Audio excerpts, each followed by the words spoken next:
Book 8. Jove forbids the gods to interfere further. There is an even fight till midday, but then Jove inclines the scales of victory in favour of the Trojans, who eventually chase the Achaeans within their wall. Juno and Minerva set out to help the Trojans. Jove sends Iris to turn them back, but later on he promises Juno that she shall have her way in the end. Hector's triumph is stayed by nightfall. The Trojans bivouac on the plain. Now when morning, clad in her robe of saffron, had begun to suffuse light over the earth, Jove called the gods in council on the topmost crest of serrated Olympus. Then he spoke, and all the other gods gave ear. "Hear me," said he, "gods and goddesses, that I may speak even as I am minded. Let none of you, neither goddess nor god, try to cross me, but obey me every one of you, that I may bring this matter to an end. If I see anyone acting a part and helping either Trojans or Danaans, he shall be beaten inordinately ere he come back again to Olympus.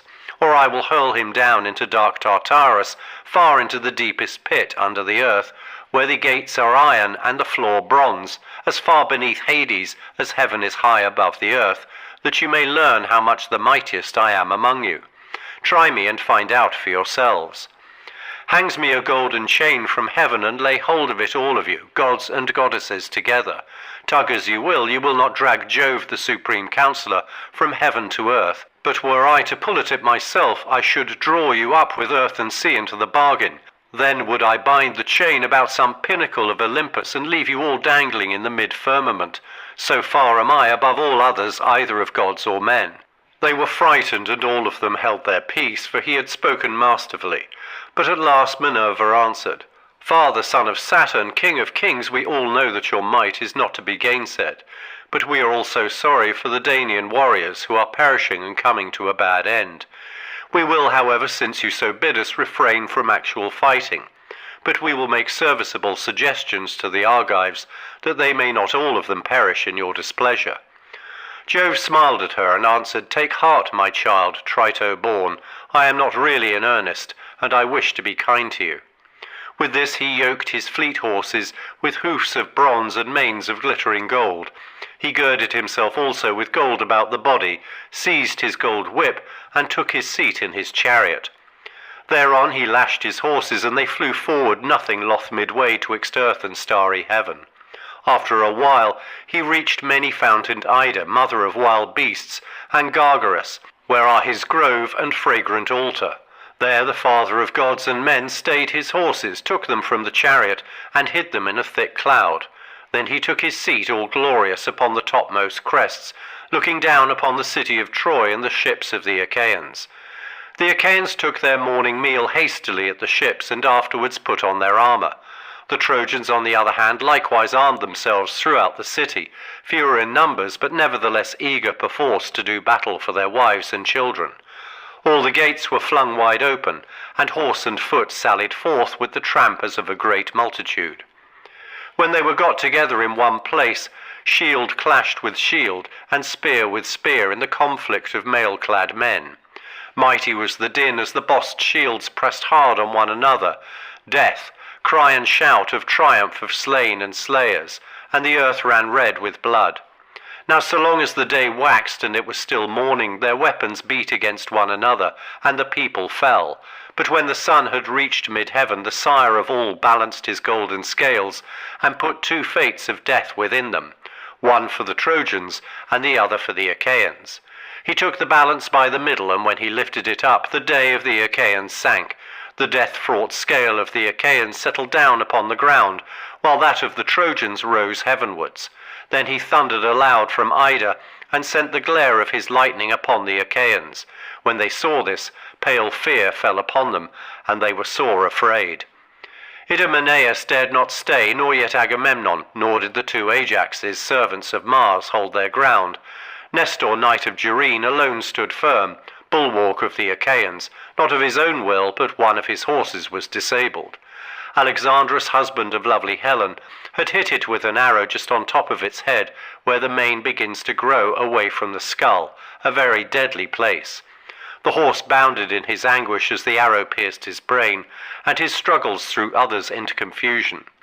The old man instantly began cutting the traces with his sword, But Hector's fleet horses bore down upon him through the rout with their bold charioteer. Even Hector himself and the old man would have perished there and then, had not Diomed been quick to mark, and with a loud cry called Ulysses to help him. "Ulysses," he cried, "noble son of Laertes, where are you flying to, with your back turned like a coward? See that you are not struck with a spear between the shoulders. Stay here and help me to defend Nestor from this man's furious onset." Ulysses would not give ear, but sped onward to the ships of the Achaeans, and the son of Tydeus, flinging himself alone into the thick of the fight, took his stand before the horses of the son of Neleus. "Sir," said he, "these young warriors are pressing you hard. Your force is spent and age is heavy upon you. Your squire is naught and your horses are slow to move. Mount my chariot and see what the horses of Tros can do, how cleverly they can scud hither and thither over the plain, either in flight or in pursuit. I took them from the hero Aeneas. Let our squires attend to your own steeds, but let us drive mine straight at the Trojans, that Hector may learn how furiously I too can wield my spear." Nestor, knight of Gerene, hearkened to his words.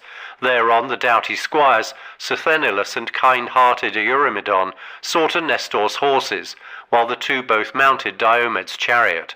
Nestor took the reins in his hands and lashed the horses on.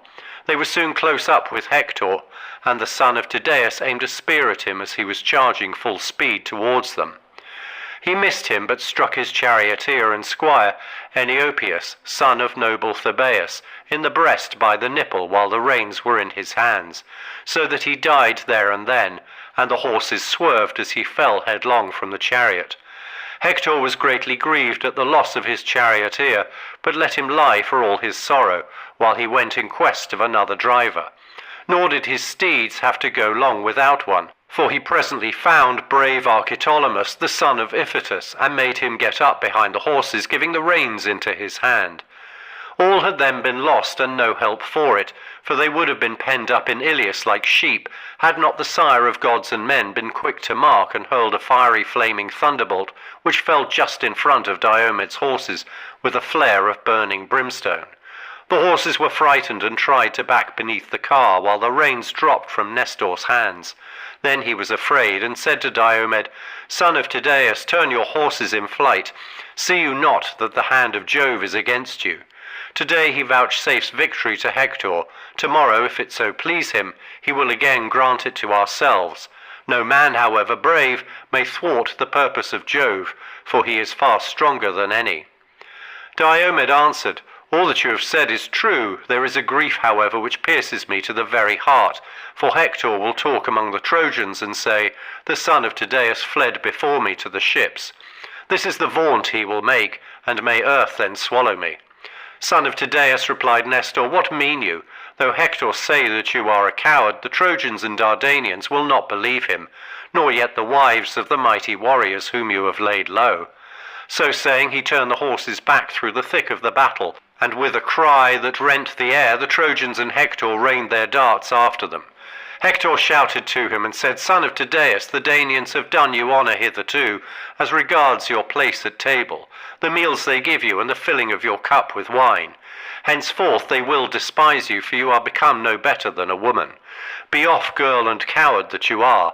You shall not scale our walls through any flinching upon my part, neither shall you carry off our wives in your ships, for I shall kill you with my own hand." The son of Tydeus was in two minds whether or no to turn his horses round again and fight him. Thrice did he doubt, and thrice did Jove thunder from the heights of Ida, in token to the Trojans that he would turn the battle in their favour. Hector then shouted to them and said, "Trojans, Lycians, and Dardanians, lovers of close fighting, be men, my friends, and fight with might and with main. I see that Jove is minded to vouchsafe victory and great glory to myself, while he will deal destruction upon the Danaans. Fools, for having thought of building this weak and worthless wall. It shall not stay my fury. My horses will spring lightly over their trench, and when I am at their ships, forget not to bring me fire that I may burn them, while I slaughter the Argives, who will be all dazed and bewildered by the smoke." Then he cried to his horses, "Xanthus and Podargus, and you, Aethon, and goodly Lampus, pay me for your keep now, and for all the honey-sweet corn with which Andromache, daughter of great Eetion, has fed you. and for she has mixed wine and water for you to drink whenever you would, before doing so even for me, who am her own husband. Haste in pursuit, that we may take the shield of Nestor, the fame of which ascends to heaven, for it is of solid gold, arm rods and all, and that we may strip from the shoulders of Diomed the cuirass which Vulcan made him. Could we take these two things, the Achaeans would set sail in their ships this self-same night. Thus did he vaunt, but Queen Juno made high Olympus quake, as she shook with rage upon her throne.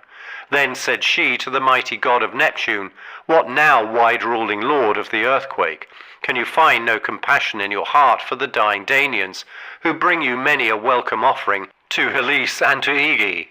Wish them well then. If all of us who are with the Danaans were to drive the Trojans back and keep Jove from helping them, he would have to sit there skulking alone on Ida." King Neptune was greatly troubled and answered, "Juno, rash of tongue, what are you talking about? We other gods must not set ourselves against Jove, for he is far stronger than we are." Thus did they converse, but the whole space enclosed by the ditch from the ships even to the wall was filled with horses and warriors who were pent up there by Hector son of Priam, now that the hand of Jove was with him. He would even have set fire to the ships and burned them had not Queen Juno put it into the mind of Agamemnon to bestir himself and to encourage the Achaeans. To this end he went round the ships and tents carrying a great purple cloak, and took his stand by the huge black hull of Ulysses' ship, which was middlemost of all. It was from this place that his voice would carry farthest, on the one hand towards the tents of Ajax son of Telamon, and on the other towards those of Achilles. For these two heroes, well assured of their own strength, had valorously drawn up their ships at the two ends of the line. From this spot then, with a voice that could be heard afar, he shouted to the Danaans, saying, "Argives, shame on you cowardly creatures, brave in semblance only. Where are now our vaunts that we should prove victorious? The vaunts we made so vaingloriously in Lemnos, when we ate the flesh of horned cattle, and filled our mixing bowls to the brim. You vowed that you would each of you stand against 100 or 200 men, and now you prove no match even for one. For Hector, who will be ere long setting our ships in a blaze. Father Jove, did you ever so ruin a great king, and rob him so utterly of his greatness? Yet when to my sorrow I was coming hither, I never let my ship pass your altars without offering the fat and thigh bones of heifers upon every one of them, so eager was I to sack the city of Troy. Vouchsafe me then this prayer, suffer us to escape at any rate with our lives, and let not the Achaeans be so utterly vanquished by the Trojans." Thus did he pray, and Father Jove, pitying his tears, vouchsafed him that his people should live, not die. Forthwith he sent them an eagle, most unfailingly portentous of all birds, with a young fawn in its talons. The eagle dropped the fawn by the altar on which the Achaeans sacrificed to Jove, the lord of omens. When therefore the people saw that the bird had come from Jove, they sprang more fiercely upon the Trojans, and fought more boldly. There was no man of all the many Danaans who could then boast that he had driven his horses over the trench, and gone forth to fight sooner than the son of Tydeus. Long before anyone else could do so, he slew an armed warrior of the Trojans, Iolaus the son of Phradmon. He had turned his horses in flight, but the spear struck him in the back midway between his shoulders, and went right through his chest, and his armour rang rattling round him as he fell forward from his chariot. After him came Agamemnon and Menelaus, sons of Atreus, the two Ajaxes, clothed in valour as with a garment, Idomeneus and his companion in arms Meriones, peer of murderous Mars, and Eurypylus, the brave son of Aoaemon. Ninth came Teucer with his bow, and took his place under cover of the shield of Ajax, son of Telamon. When Ajax lifted his shield, Teucer would peer round, and when he had hit anyone in the throng, the man would fall dead. Then Teucer would hie back to Ajax as a child to its mother, and again duck down under his shield. Which of the Trojans did brave Teucer first kill? Orsilochus, and then Ormenus, and then Ophelestes, Dator, Chromius, and godlike Lycophontes, Amapeon, son of Polyaemon, and Melanippus.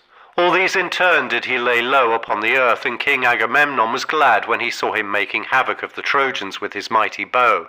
He went up to him and said, "Teucer, man after my own heart, son of Telamon, captain among the host, shoot on, and be at once the saving of the Danaans and the glory of your father Telamon. who brought you up and took care of you in his own house when you were a child, bastard though you were. Cover him with glory, though he is far off. I will promise, and I will assuredly perform. If Aegis-bearing Jove and Minerva grant me to sack the city of Iliad, you shall have the next best meed of honour after my own, a tripod or 2 horses with their chariot, or a woman who shall go up into your bed. And Teucer answered, Most noble son of Atreus, you need not urge me.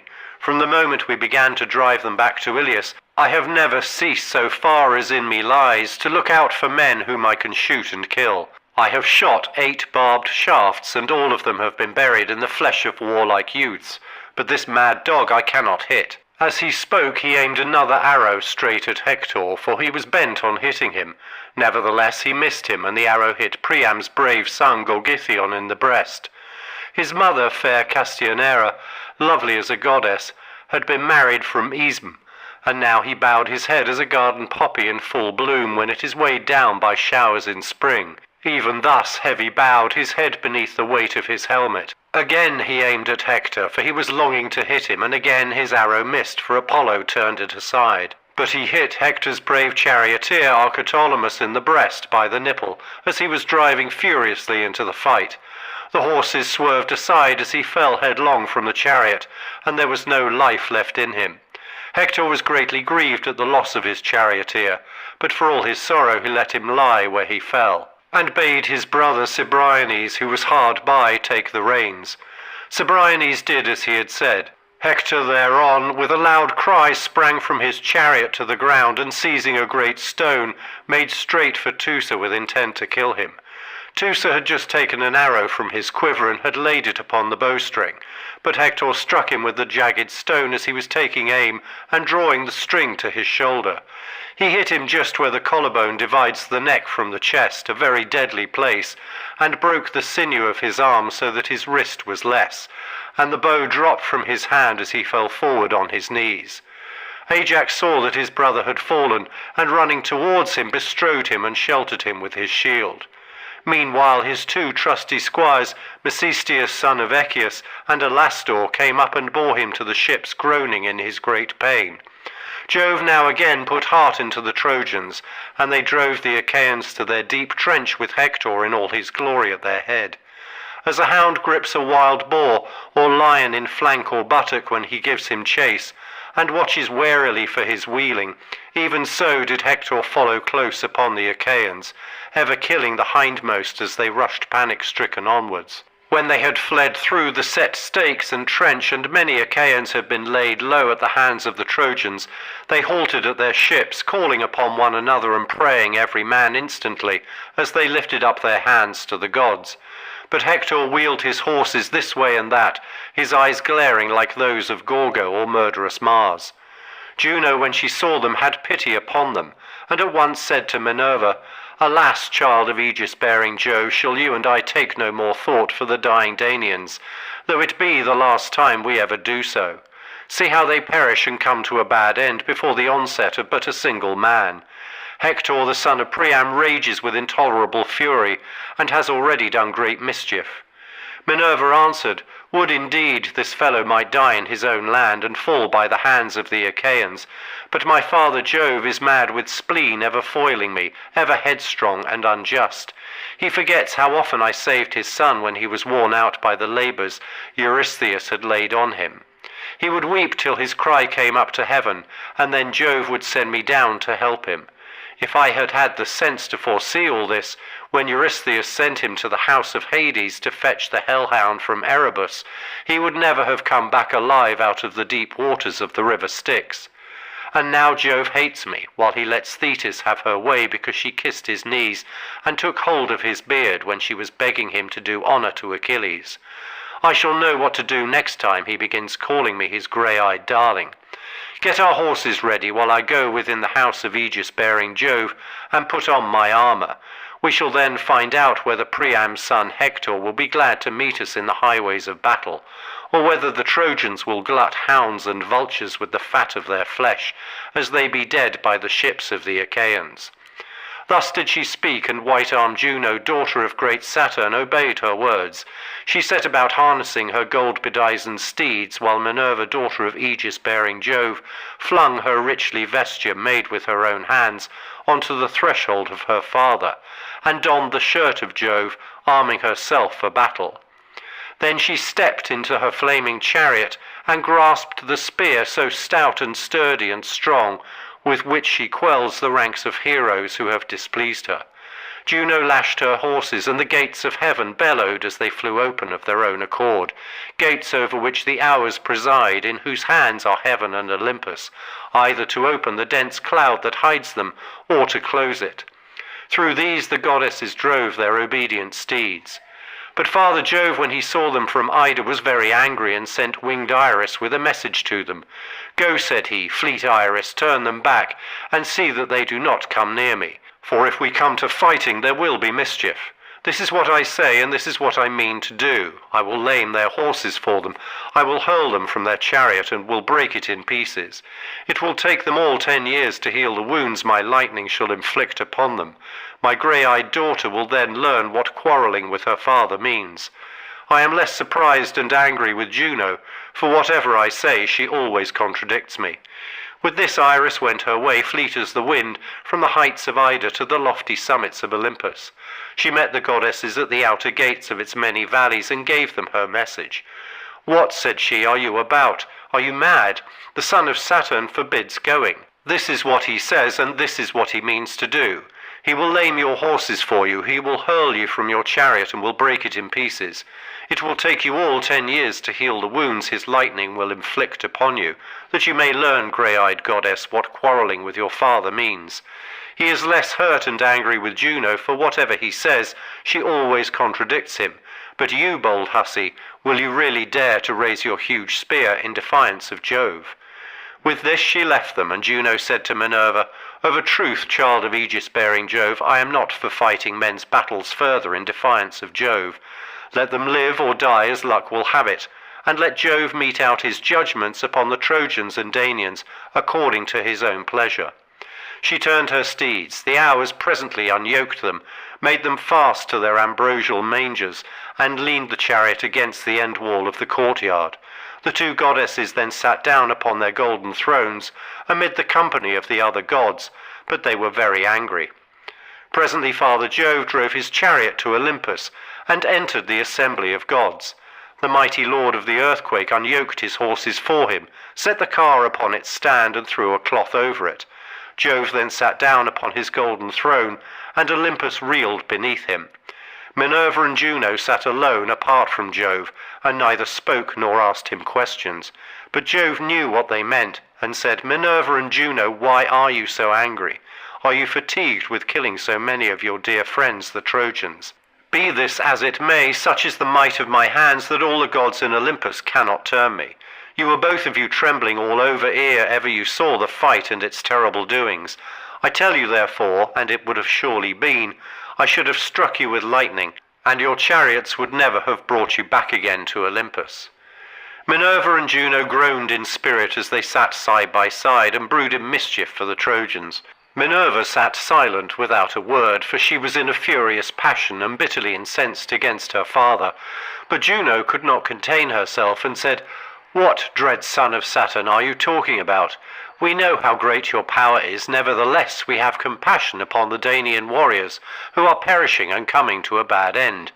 We will, however, since you so bid us, refrain from actual fighting, but we will make serviceable suggestions to the Argives, that they may not all of them perish in your displeasure. And Jove answered, Tomorrow morning, Juno, if you choose to do so, you will see the son of Saturn destroying large numbers of the Argives, for fierce Hector shall not cease fighting till he has roused the son of Peleus, when they are fighting in dire straits at their ship's sterns about the body of Patroclus. Like it or no, this is how it is decreed. For aught I care, you may go to the lowest depths beneath earth and sea, where Iapetus and Saturn dwell in lone Tartarus, with neither ray of light nor breath of wind to cheer them. You may go on and on till you get there, and I shall not care one whit for your displeasure. You are the greatest vixen living. Juno made him no answer. The sun's glorious orb now sank into Oceanus and drew down night over the land. Sorry indeed were the Trojans when light failed them, but welcome and thrice prayed for did darkness fall upon the Achaeans. Then Hector led the Trojans back from the ships and held a council on the open space near the river, where there was a spot clear of corpses. They left their chariots and sat down on the ground to hear the speech he made them. He grasped a spear 11 cubits long, the bronze point of which gleamed in front of it, while the ring round the spearhead was of gold. Spear in hand, he spoke. "Hear me," said he, "Trojans, Dardanians, and allies. I deemed but now that I should destroy the ships and all the Achaeans with them, ere I went back to Iliad, but darkness came on too soon. It was this alone that saved them and their ships upon the seashore. Now therefore let us obey the behests of night, and prepare our suppers. Take your horses out of their chariots, and give them their feeds of corn. Then make speed to bring sheep and cattle from the city. Bring wine also, and corn for your horses, and gather much wood, that from dark till dawn we may burn watchfires whose flare may reach to heaven. For the Achaeans may try to fly beyond the sea by night, and they must not embark scatheless and unmolested. Many a man among them must take a dart with him to nurse at home, hit with spear or arrow as he is leaping on board his ship, that others may fear to bring war and weeping upon the Trojans. Moreover, let the heralds tell it about the city that the growing youths and grey-bearded men are to camp upon its heaven-built walls. Let the women each of them light a great fire in her house, and let watch be safely kept, lest the town be entered by surprise while the host is outside. See to it, brave Trojans, as I have said, and let this suffice for the moment. At daybreak I will instruct you further. I pray in hope to Jove and to the gods that we may then drive those fate-sped hounds from our land, for 'tis the fates that have borne them and their ships hither. This night, therefore, let us keep watch, but with early morning let us put on our armour and rouse fierce war at the ships of the Achaeans. I shall then know whether brave Diomed, the son of Tydeus, will drive me back from the ships to the wall, or whether I shall myself slay him and carry off his blood-stained spoils. Tomorrow let him show his mettle, abide my spear if he dare. I ween that at break of day he shall be among the first to fall, and many another of his comrades round him. Would that I were as sure of being immortal and never growing old, and of being worshipped like Minerva and Apollo, as I am that this day will bring evil to the Argives." Thus spoke Hector, and the Trojans shouted applause. They took their sweating steeds from under the yoke, and made them fast each by his own chariot. They made haste to bring sheep and cattle from the city. They brought wine also and corn from their houses, and gathered much wood. They then offered unblemished hecatombs to the immortals, and the wind carried the sweet savour of sacrifice to heaven. But the blessed gods partook not thereof, for they bitterly hated Iliad with Priam and Priam's people. Thus high in hope they sat through the livelong night by the highways of war, and many a watchfire did they kindle. As when the stars shine clear and the moon is bright, there is not a breath of air, not a peak nor glade, nor jutting headland, but it stands out in the ineffable radiance that breaks from the serene of heaven. The stars can all of them be told, and the heart of the shepherd is glad. Even thus shone the watchfires of the Trojans before Iliad, midway between the ships and the river Xanthus. 1,000 campfires gleamed upon the plain, and in the glow of each there sat 50 men, while the horses, champing oats and corn beside their chariots, waited till dawn should come.